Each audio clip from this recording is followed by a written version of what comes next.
नाज़रीन, इस वक्त मौसम काफी तूफानी है, लेकिन ये जो तूफान है ये तो चंद घंटों में थम जाएगा। लेकिन जो तूफान इस वक्त मिडिल ईस्ट में आ चुका है वो तूफान जब वो थमने वाला नहीं है, वो अनस्टॉपेबल है और वो क्या कुछ अपने साथ बहा ले जाएगा ये अभी कुछ कहना जो वो कबल उस वक्त होगा। बहुत सारी हुकूमतें, बहुत सारे मुल्क ये इस वक्त दांव पर लगे हैं, क्योंकि अगर आप मिडिल ईस्ट देखें तो ये मिडिल ईस्ट तो अभी 70-80 साल पहले का मिडिल ईस्ट है ना, जो नक्शे खींचे गए। और अभी कुछ मुल्क तो ऐसे हैं जो अभी 40-50 साल पहले बने हैं और उनके नक्शे जो है वो बस खींचे गए हैं। तो ये जो तूफान इस वक्त मिडिल ईस्ट में आ चुका है ये अनस्टॉपेबल है और बहुत कुछ अपने साथ ये ले जाने वाला है। नाज़रीन, जो पिछले 24 घंटों में एस्केलेशन हुई है ये एक बहुत ही ऐसी एस्केलेशन है जो कि आप समझ लें कि सीज फायर भी खत्म हो गया।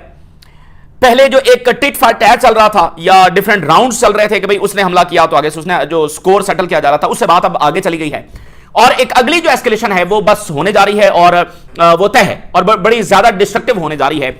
और उसकी वजह क्या है? उसकी वजह नाज़रीन ये है कि अमेरिका ने जो हमला किया था उसमें असल में तो वो कुछ अचीवमेंट चाह रहा था, कोई इमेज ऑफ विक्ट्री जब वो चाह रहा था, लेकिन उल्टा पड़ गया है। उसकी एरोगेंस बहुत बुरे तरीके से हिट हुई है, उसकी टेक्नोलॉजी बहुत बुरी तरीके से एक्सपोज हो गई है। इस पिछले 24 घंटों में जो ईरान ने हमले किए हैं उसकी जो डिटेल सामने आ रही हैं उसमें यह पता चला है कि ईरान ने मिडिल ईस्ट की तारीख का सबसे बड़ा ऑपरेशन सर अंजाम दे दिया है, जिसमें उन्होंने पहली बार अमेरिका के जो स्टेल्थ फाइटर जेट्स हैं उनका जो फ्लाइट पाथ है उसको डिटेक्ट किया है कि वो कहां से उड़कर कहां आकर उन्होंने किस बेस के ऊपर उतरे। वो सारा फ्लाइट पाथ उन्होंने डिटेक्ट किया जो कि नहीं हो सकता, स्टेल्थ फाइटर जेट्स हैं।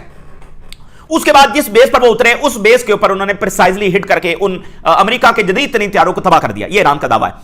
यहां पर गेम ओवर हो जाती है। देखें, ये तो मिडिल ईस्ट की तारीख में कभी हुआ ही नहीं ना। एक वो चीज है कि अमेरिका के जेट्स जो है वो ईरानी एयर स्पेस के अंदर आए और ईरान ने मार गिरा, वो एक अलग चीज है। ये तो पूरे मिडिल ईस्ट के अंदर जो मूवमेंट अमेरिका के जहाजों की हो रही है, ईरान ने कहा है कि वो उन्होंने डिटेक्ट कर ली है और उसमें वो जहाज भी हैं जो यूरोप से मिडिल ईस्ट आ रहे हैं। अमेरिका के जंगी हथियारे जो यूरोप से मिडिल ईस्ट आ रहे हैं वो भी ईरान ने डिटेक्ट कर लिए हैं। पीछे रह किया जाता है।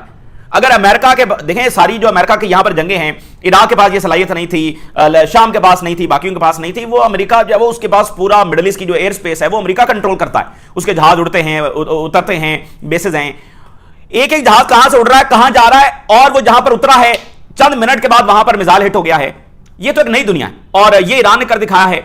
और इसके साथ ही ज़ाहिर है जो अमेरिका के इत्तेहादी हैं, आधा जो प्लेनेट है वो इस ऑपरेशन के साथ हिल गया है। Europe, Japan, south Korea, Australia, middle east के अमेरिका के इत्तेहादी, क्योंकि वो ये सारे जो है वो यही इक्विपमेंट लेकर बैठे हुए हैं। और यूरोपियंस जिन्होंने अभी रशिया के खिलाफ ये इक्विपमेंट जो इस्तेमाल करने हैं, तो ये रशिया नहीं, चाइना नहीं, नॉर्थ कोरिया नहीं, ईरान ने ये अमेरिका के जो top of the top F-35 उनको डिटेक्ट करके उनको उड़ा दिया है मिसाइलों से।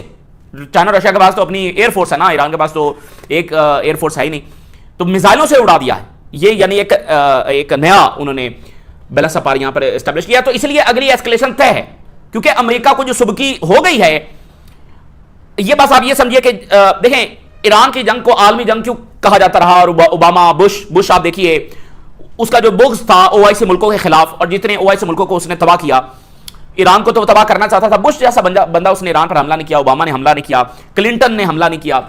ईरान की जंग को वो आलमी जंग क्यों कहते थे कि अगर यहां पर हम गए तो आलमी जंग छिड़ जाएगी। उसका मतलब यह नहीं था कि जिस दिन ईरान पर हमला होना है उस दिन आलमी जंग छिड़ जानी है। उसका मतलब यह था कि ये जो यहां से जंग शुरू होगी ये इवेंचुअली ऐसे इवेंट्स क्रिएट करेगी जो ग्लोबल प्लेयर्स को ड्रैग कर लेगी। और एग्जैक्टली 110% वही हो रहा है, क्योंकि अमेरिका को शिकस्त हो रही है, उसकी एरोगेंस हर्ट हो रही है, उसकी टेक्नोलॉजी एक्सपोज हो रही है, तो वो जाहिर है और बिफर रहा है। जब आप एक एरोगेंट पावर को उसको ह्यूमिलिएट करते हैं, उसको शिकस्त होती है, तो वो और बिफरता है, वो और गुस्से से पागल होता है। तो बस यही कुछ इजराइल और अमेरिका के साथ हो रहा है और वो इससे भी बड़ी एस्केलेशन करने जा रहे हैं, इससे भी ज्यादा डिस्ट्रक्टिव अंदाज में आ रहे हैं। ऑलरेडी उन्होंने अपनी सारी ताकत इस्तेमाल कर दी है, लेकिन बहुत गुस्से से भरे हुए वो आ रहे हैं।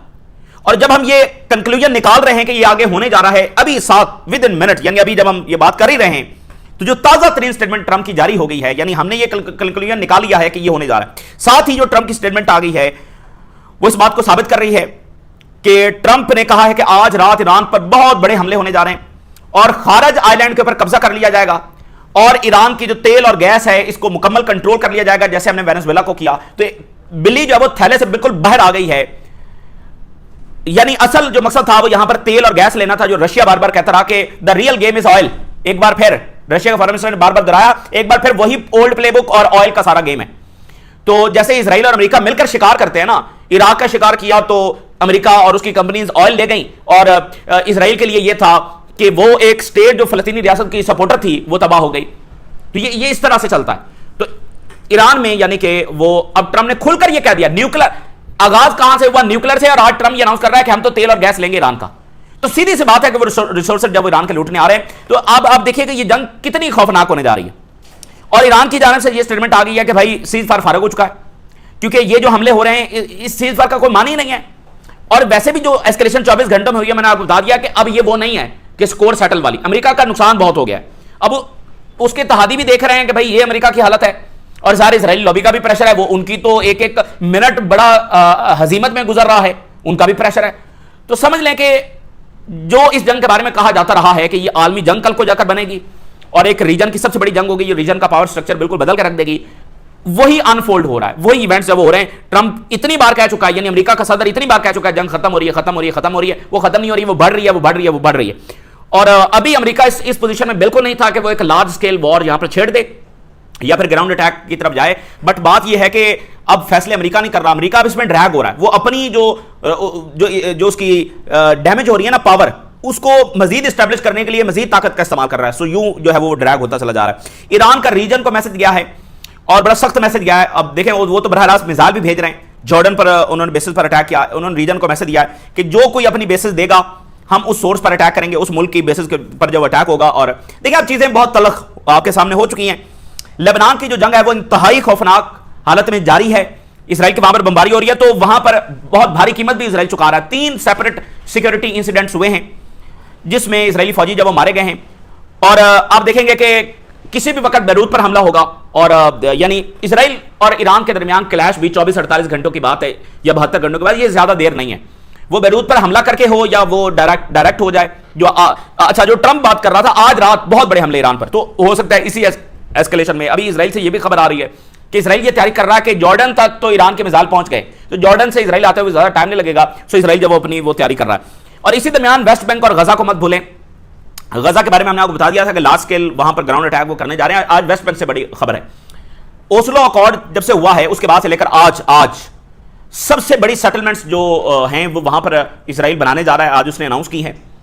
तो ये ग्रेटर इसराइल की फैसला कुन जंग जारी है। वेस्ट बैंक भी वो ले रहे हैं, गजा भी ले रहे हैं। तो या तो वो ये सारा इलाका लेंगे या फिर वो कोलैप्स होंगे।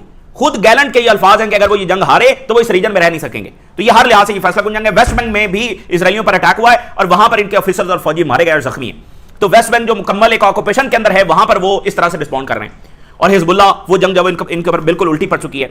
सबसे पहले मैं जेडी वैंस की जो स्टेटमेंट ताजा तरीन आ रही है, इधर ट्रंप ने धमकी दी है, हमले का ऐलान किया है, और जेडी वैंस ने क्या कहा है? जेडी वैंस ने एक बम फोड़ा है।